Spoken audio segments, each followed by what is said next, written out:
So far, we've been discussing the continuity of functions. One consequence of a function that is continuous is what we call the intermediate value theorem. Imagine for a moment that I'm playing catch with a friend on the other side of this fence, and we're throwing the ball back and forth across the fence. If my friend is standing at a diagonal to me relative to the fence, we know that the ball is going to cross the fence at some point measured on the sidewalk that's intermediate between our relative positions on the sidewalk. If that's not too clear, perhaps a mathematical example written on my board will clear that up.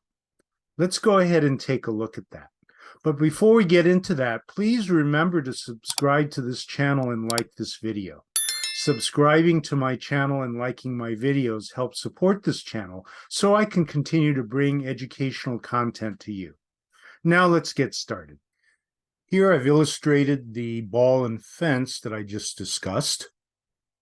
If my friend and I are diagonal relative to the x-axis, or what I've indicated as the east direction, and we throw a ball across the fence, on the east line or x-axis, my friend and I are separated by some distance.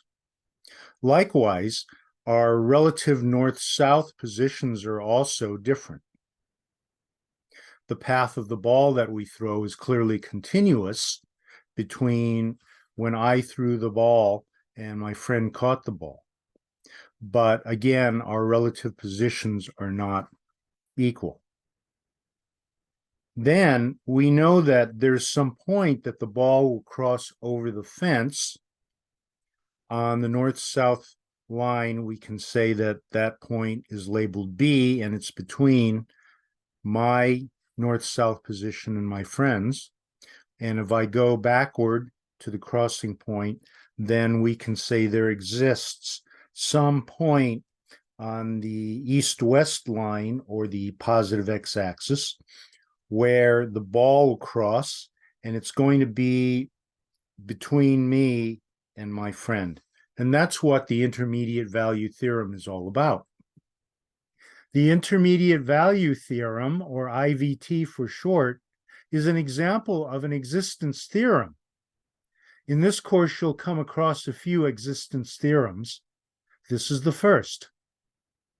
An existence theorem is a theorem that states that a solution or a point, for example, exists in a mathematical object, say the function that we're looking at, but it doesn't necessarily tell us where that point or that solution is. It only tells us that that point or solution exists. A real-life example might be you rush home, get your keys out of your pocket, open the door, and rush in to take care of some urgent business. Let's say the phone is ringing and you wish to answer it. You put your keys down someplace in the house, but you didn't pay attention to exactly where. And sometime later, you are looking for those keys, but you can't find them. You know they exist within your home because without them, you would not have been able to get into the house or open the door, but you just don't know where those keys are right now.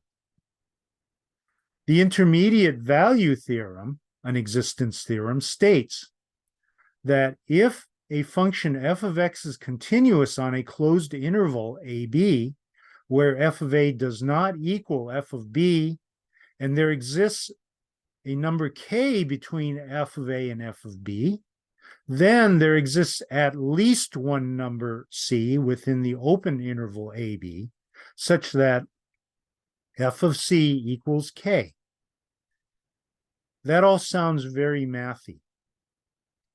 What this says in terms of a graph, f of x, here I've shown f of x as a continuous function.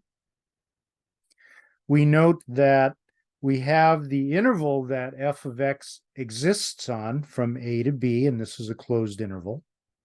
Clearly, f of a does not equal f of b, and there is a number k between f of a and f of b such that if I work backward from k, I could find that value C that's within this open interval AB.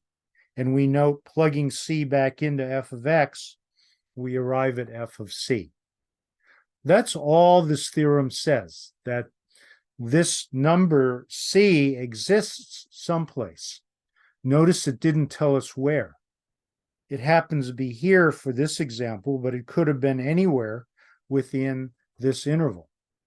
Also, this example only shows one number C, but there could be more than one depending on the behavior of the function.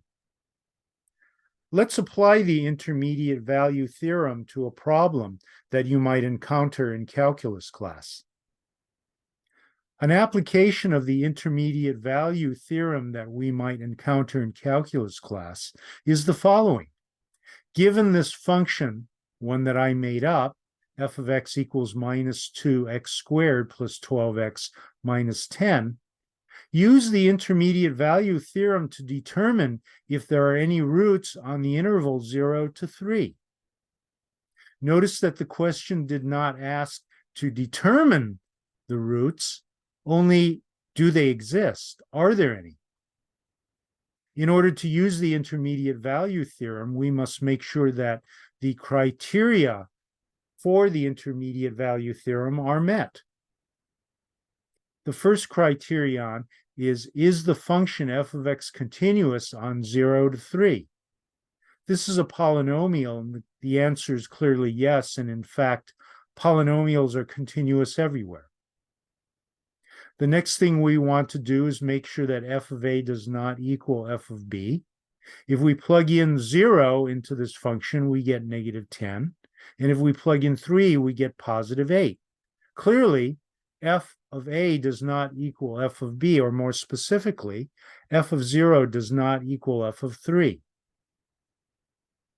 The important point here is we noted a change of sign. F of 0 is negative, f of 3 is positive. Because the function is continuous on this interval, we know that there must be a crossing point, an x-intercept or 0 or root somewhere between 0 and 3. This theorem does not tell us where that particular root or roots, if there are more than one, are. It just tells us that there exists at least one root, possibly more. That's how we use the intermediate value theorem. To find the roots, we would actually have to take some further steps outside of the theorem, for example, using the quadratic formula, or factoring and finding the roots that way, or completing the square, setting f of x equal to 0 and finding the roots that way. Because this is a quadratic function, finding the roots are fairly straightforward. For other functions, this is not always the case.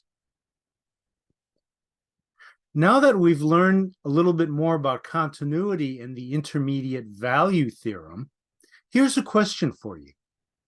What if I were strong enough to throw that ball not just to my friend on the other side of the fence, but into outer space, heading toward infinity?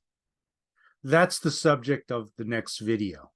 What do functions do out at infinity, or negative infinity if I threw it over my shoulder? Before we go to infinity, though, please remember to subscribe to my channel and like this video. I will see you out at infinity.